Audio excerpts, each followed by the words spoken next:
As we return here on our Newsmax TV coverage of the South Carolina primary, we can report that the Associated Press, Fox News, NBC News, and ABC News have all projected now Donald Trump, the winner of the Republican primary in the state of South Carolina.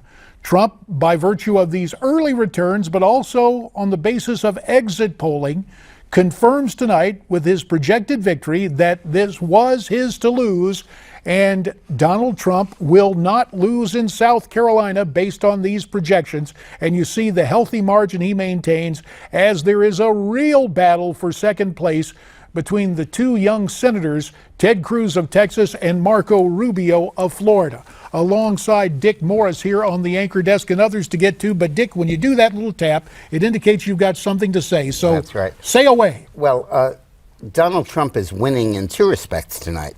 One is he's in first place at 34. The other is that his two challengers are tied, Rubio and Cruz. Now, if they go into the final race tied, then Trump is in a perfect position because he never has to win more than about a third of the vote in order to win. The key with Trump is that nobody can beat him, but you can dilute him because pretty much anybody that's not voting for Trump would vote for someone other than Trump. And if even as the field narrows, that would increase that vote. But if it remains a split race between Rubio and Cruz, unless there's a 5 or 7 point separation between the two of them, it becomes a three-way race. And a three-way race, Trump has an enormous advantage. Let's make this a three-way conversation. Really, we can almost make it a four-way conversation because we are pleased to bring in via Skype from Washington, D.C., Republican strategist Brad Blakeman, and our good friend from Newsmax, New York, Steve Malzberg, rejoins us. Brad Blakeman, first chance to talk to you tonight. Donald Trump projected as the winner, but this battle for second is going to be something to watch as the night continues. It sure is, and as Dick pointed out, Trump continues to win with under 40%. The good news is for the challengers, he's not winning by the margins that were predicted. That's the good news. The bad news is he continues to win a minority of the plurality. And if you continue on that course, then you're heading towards the convention with not a overwhelming result. This might go to the convention floor, and that's not good for the party because we don't have, as you know, JD, the opportunity to regroup for a general if we had somebody that we knew was going to be the nominee months before. Well, let me take polite exception, and Steve Malzberg, you may want to get in on this. It has to do with really a lot of the winner-take-all states that are going to come up very quickly here. And regardless of pluralities or not getting a clear majority, you are in a situation in these primaries where if you're the winner-take-all, you end up with those delegates. Your take on it, Steve?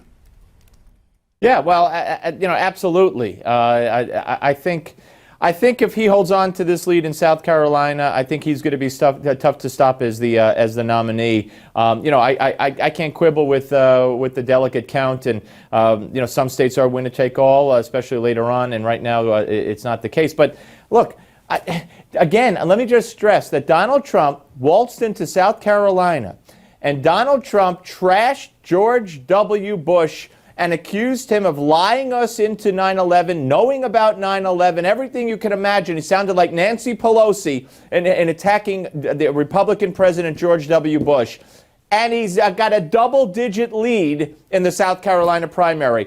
3/4 of the voters are religious in one way or another, evangelical, born again. He's winning with those voters. So, you explain it to me. I just think all explanation, all logical thought goes out the window. When he says, dip the bullets in the pig blood. When he says what he says about Obama not going to Scalia's funeral because it wasn't in a mosque. When he says what he says about immigration, down the line, it's what people want to hear because they're thinking it. That's why he's doing what he's doing. It has been characterized, Brad Blakeman, in the exit polls as angry voters. And I think this may be one of the areas of disconnect. And judging to some of the people I have spoken to, there has been a great deal of frustration with the Washington establishment and presidents of both parties not properly addressing border security and illegal immigration. And despite the reverence that South Carolina voters have for presidents named Bush, a whole lot of people are frustrated, including those in the South Carolina region, on the whole notion of illegal immigration. Has the establishment failed to understand the saliency of the illegal immigration issue and the anger that exists among rank and file voters, but especially there in the Republican base? There's no doubt about it. And let's go beyond immigration. Let's take the vacancy on the Supreme Court. Look, Scalia's body isn't even cold, and Mitch McConnell comes out and says no matter who the president sends us is dead on arrival. This is exactly the kind of talk that the American people can't stand. It's that throwing the gauntlet down, fighting battles from 10 years ago, not making Washington work, that has people fed up. And the people in the Beltway still don't get it. Well, there are Well, so you're many... saying it was a negative? You're saying it was a negative that McConnell came out? Huge negative, and that's why you're seeing a lot of these guys back off it. What they should have said was taking the high road and saying, when the president sends us a nominee, we'll do what we have to do. But the chances are he would have sent somebody who could have been up for scrutiny. You vet them, you give them a hearing, and then you excoriate them. You don't tell the president that he doesn't have the right to have a Why not? advice. Why not? Schumer did it. Schumer did it, and Obama did it. So why can't the Republicans do it? I think you got it exactly opposite. You're fighting battles. You got it exactly reversed. Well, let's let Brad get in on this, motivates the Steve. base. Let Brad respond. Go ahead, Yeah. Brad. You don't understand what's happening out beyond the Beltway, and that is the American people are fed up with Washington that doesn't work. And look, you take on No, you don't, sir. You don't understand. They're fed up. They rather it don't work than capitulate to Barack Obama. That's the Republican leadership has done. And Brad, let me just get in here because there is a real sense on the part of the Republican base that it cannot be business as usual, that it is not, we will be courteous and give a prompt hearing. Steve is giving voice to that, but I would be remiss if I didn't bring someone else in who has heard quite a bit on this. She is the chief political correspondent for USA Radio Network. She joins us from Newsmax, Washington, Scottie Nell Hughes. Scottie Nell, as you join us, we know that Donald Trump has been projected the winner of the South Carolina primary, and you heard some of the give and take between our own Steve Malzberg and our good friend Brad Blakeman on the best course of action for Republicans in the days ahead. Well, the best course of action is to start finding ways to unify our party. I mean, it's obvious. When you win a state like New Hampshire and when you win a state like South Carolina, it pretty much shows what the rest of America is going to fall in course. So instead of this constant fighting that we're going to have in between these different candidates and their different groups, it's time that we start finding ways to unify. This was always going to be the contest, and now as we're going to sit here and see who's going to go for second, you know what? Do you know who remembers second place, JD? It's the person who won it. Everybody else remembers first place. So we've got to start focusing on that first place winner and how they're going to go against the Bernie or Hillary team that we're finding out to be a little bit stronger than what the original estimations were. And this brings me back to Brad Blakeman. Brad, in the situation that develops, very interesting polling about Republicans. A clear majority, indeed a supermajority of Republicans, thinking that Donald Trump will end up as the nominee. Now, there's a lot that has to go on before that, but if Republicans are moving to that point of view, if they believe Donald Trump can win a general election, when will we see efforts to unify the party, especially there around the Beltway? It's not going to be until it's inevitable, JD. It's got to be well beyond Super Tuesday because as we see now, we have a close second and third in South Carolina.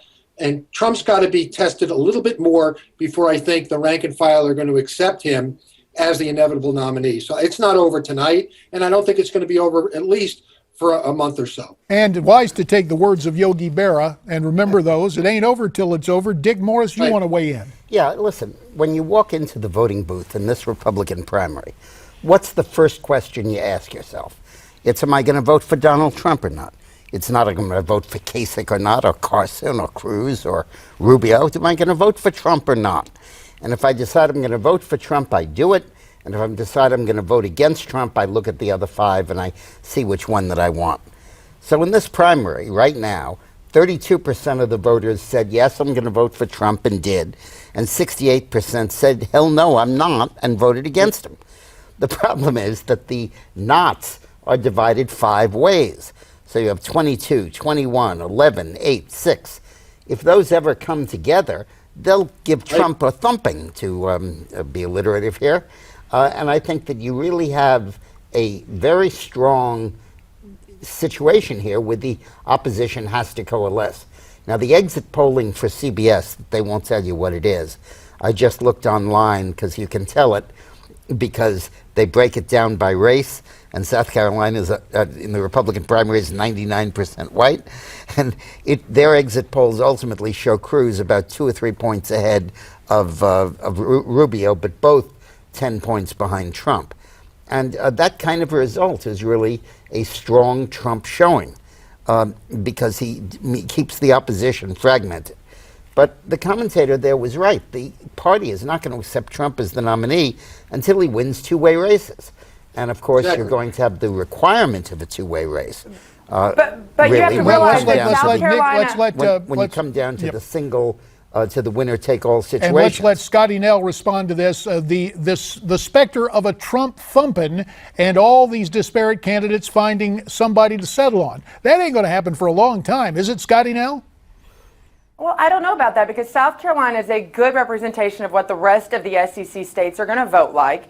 And unlike before, Donald Trump has already been laying the groundwork in all of the rest of the states around the country, and his rallies are having tens upon thousands of people. So you're seeing him already engaging in those states, where in the past you have not had that, where people usually look at those states once they're like a week or 2 out from that primary. So it's a different world that we're living in this election cycle, that I think that, yes, I agree, down to a 2. I think once it's a 2-person race, that's just Mr. Trump already has won by that stage. And you're negating that a lot of those people that are Cruz voters, a lot of those Rubio voters down the line might also eventually come over to Mr. Trump. You just think they're automatically going to go to whoever the other guy is. I do. I don't know about that. I think when they walk into the voting booth, if they're going to vote for Trump, they do that.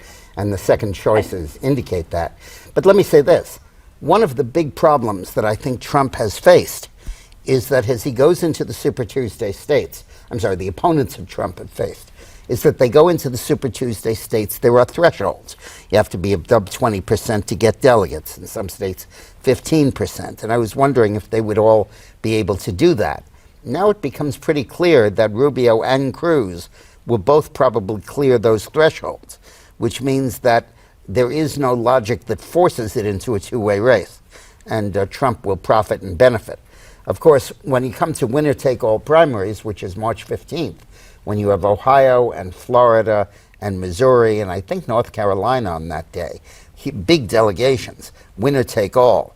At that point, the voters who are for Cruz or for Rubio have to sort of sit back and say, hey, look, they can't both win, and if they both run, neither of them are going to win.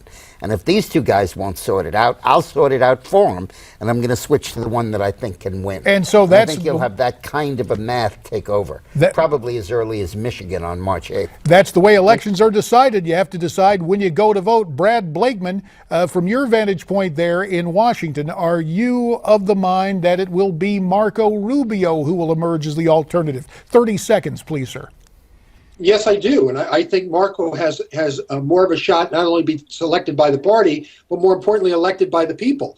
And so I think Marco is exactly where the party should be, and it's only a matter of time, hopefully, where they'll come around to see that. But Trump is not going to be able to win an election, but he might be able to win a selection. Steve Malzberg, final 15 seconds to you. This electability notion with Marco Rubio, is that going to carry the day? I don't know if it'll carry the day. I do think he's electable. I think Cruz is not electable. And I think Trump is very electable. I think he's proving it right now. And I think head-to-head on that stage against either Hillary or Sanders, probably Hillary, he will wipe the floor with her. Well, that's why we have elections. That's why we have primaries, and our coverage will continue. For now, Scottie Nell at Newsmax Washington, Scottie Nell Hughes, Brad Blakeman Skyping in from D.C., and our own Steve Malzberg at Newsmax New York. You have our thanks. And our coverage will continue right after this.